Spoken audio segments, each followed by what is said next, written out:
Empower ನ್ಯೂಸ್ಗೆ ಸ್ವಾಗತ. ನಾನು ಸುನಿಲ್ ಹೊಸಕೋಟೆ.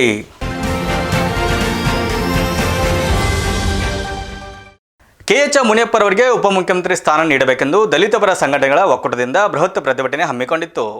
ಮಾದಿಗ ಸಮುದಾಯದ ಕೆಎಚ್ ಮುನಿಯಪ್ಪರವರಿಗೆ ಈ ಕೂಡಲೇ ಮುಖ್ಯಮಂತ್ರಿ ಸ್ಥಾನ ಕೊಡಬೇಕೆಂದು ಪೌರ ಕಾರ್ಮಿಕ ಸಂಘಟನೆಗಳ ಒಕ್ಕೂಟದಿಂದ ಬೃಹತ್ ಮಟ್ಟದ ಪ್ರತಿಭಟನೆ ನಡೆಸಲಾಯಿತು.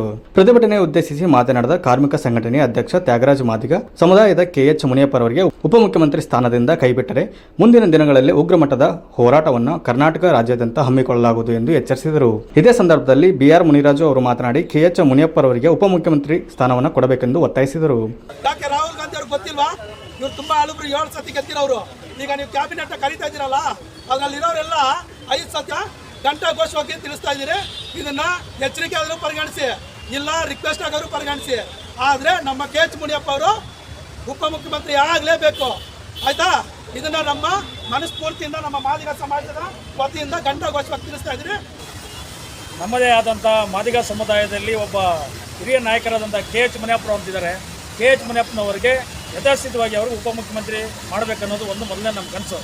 ಒಂದು ವೇಳೆನಾದರೂ ಅವ್ರನ್ನೇನಾದರೂ ಮುಖ್ಯಮಂತ್ರಿಗಳ ಸ್ಥಾನ ಅಭ್ಯರ್ಥಿಯಾಗಿದ್ದಂಥವ್ರನ್ನ ಕೆಳಗಡೆ ಇಳಿಸಿ ಅವ್ರಿಗೇನೋ ಒಂದು ವೇಳೆ ನಾವು ಸಚಿವ ಸ್ಥಾನ ಕೊಡಲಿಲ್ಲ ಅಂದರೆ ಮಾದಿಗರು ದಂಗೆದ್ದು ಆಮೇಲೆ ನೆಕ್ಸ್ಟು ನಾವು ಈಗ ಏನು ನೂತನವಾಗಿ CM ಆಗ್ತಾರೋ DK ಶಿವಕುಮಾರ್ ಅವರಿಗೆ ರಾಜೀನಾಮೆ ಒತ್ತಾಯಿಸಿ ಹೋರಾಟ ಮಾಡಬೇಕಾಗುತ್ತೆ.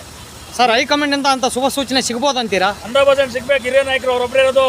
ನೀವು ಯಾವುದೇ ವಿಚಾರ ಬಾಬಾ ಸಾಹೇಬ್ ಅಂಬೇಡ್ಕರ್ ಸಂವಿಧಾನದ ಅಡಿಯಲ್ಲಿ ಅವ್ರಿಗೆ ವ್ಯವಸ್ಥಿತವಾದಂಥ ಮೀಸಲಾತಿ ಅಡಿಯಲ್ಲಿ ಅವ್ರು ಕೊಡಲೇಬೇಕಾಗುತ್ತೆ, ಕೊಡಲೇಬೇಕು.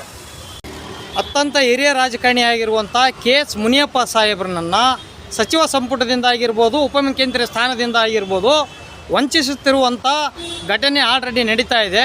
ಇದ್ರ ಬಗ್ಗೆ ತಮ್ಮ ಅಭಿಪ್ರಾಯ ಏನು? ಸರ್, ನೀವು ಕೇಳ್ತಾ ಇರೋ ಕ್ವಶನ್ ಕರೆಕ್ಟಾಗೇ ಇದೆ. ಯಾಕಂತ ಹೇಳಿದ್ರೆ ಈಗ ನಿಮಗೂ ಗೊತ್ತಿದೆ, ನಮ್ಮ ಮಾದಿಗ ಸಮಾಜದಿಂದ ಹಿರಿಯ ನಾಯಕರಾಗಿ ಕೂರಿಸ್ಕೊಂಡಿರೋಂಥವ್ರು ಮತ್ತು ನಮ್ಮ ಮಾದಿಗ ಸಮುದಾಯನ ಒಗ್ಗಟ್ಟಾಗಿ ಇವತ್ತು ಮುನ್ನಡೆಸ್ತಾರಂಥ ಏಕೈಕ ವ್ಯಕ್ತಿ ಬಂದು ಕೆಎಚ್ ಮುನಿಯಪ್ಪನವರು. ಅವರಿಂದ ಇವತ್ತು ಒಳ ಮೀಸಲಾತಿ ಜಾರಿ ಕೂಡ ಆಯಿತು. ಅವರಿಂದ ಈಗ ಇನ್ನು ಸಂಪೂರ್ಣ ಒಳ ಮೀಸಲಾತಿ ಜಾರಿ ಆಗೋದಕ್ಕೆ ಅವರಿಂದ ಕೂಡ ಸಾಧ್ಯನೇ. ಆದರೆ ಇದುವರೆಗೂ ಅವರಿಂದ ಎಲ್ಲ ರೀತಿಯಲ್ಲೂ ಎಲ್ಲ ನಮ್ಮ ಮಾದಿಗ ಸಮಾಜಕ್ಕೆ ಮತ್ತು ಪರಿಶಿಷ್ಟ ಜಾತಿ ಪರಿಶಿಷ್ಟ ಪಂಗಡಕ್ಕೆ ಎಲ್ಲ ರೀತಿಯಲ್ಲೂ ಅನುಕೂಲಗಳನ್ನ ಮಾಡಿಕೊಡ್ತಾ ಇದ್ರು. ಅವ್ರನ್ನ ಕೇಳೋಂಥ ಒಬ್ಬ ವ್ಯಕ್ತಿ, ನ್ಯಾಯನ ಕೇಳೋಂಥ ವ್ಯಕ್ತಿ, ಅನ್ಯಾಯನ ಸರಿಪಡಿಸೋಂಥ ವ್ಯಕ್ತಿ ಆ ಸಮುದಾಯದ ಪರವಾಗಿ ಇದಾರಲ್ಲ ಅಂತೇಳಿ ಅವ್ರನ್ನ ತುಳಿಯೋ ಪ್ರಯತ್ನ ಸರ್ಕಾರ ಮಾಡ್ತಾಯಿದೆ.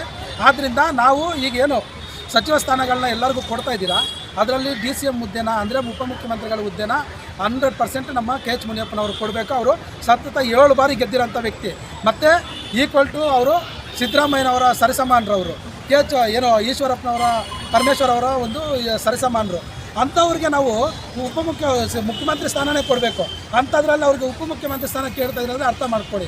ಇವತ್ತಿನ ಪರಿಸ್ಥಿತಿನ ಅರ್ಥ ಮಾಡ್ಕೊಂಡು ನಾವು ಉಪಮುಖ್ಯಮಂತ್ರಿ ಸ್ಥಾನಕ್ಕೆ ನೀವೇನಾರ ಅಪ್ಪಿ ನಮ್ಮ ಕೆಎಚ್ ಮುನಿಯಪ್ಪನವ್ರಿಗೆ ಉಪಮುಖ್ಯಮಂತ್ರಿ ಸ್ಥಾನ ತಪ್ಪಿದ್ದಲ್ಲಿ ನಾಳೆ ಏನು ಅವ್ರು ಪ್ರಮಾಣ ವಚನ ಮಾಡೋ ಸಮಯದಲ್ಲಿ ಇವರು K H Muniyappa. News reporter Durgadas, empower news, Bengaluru.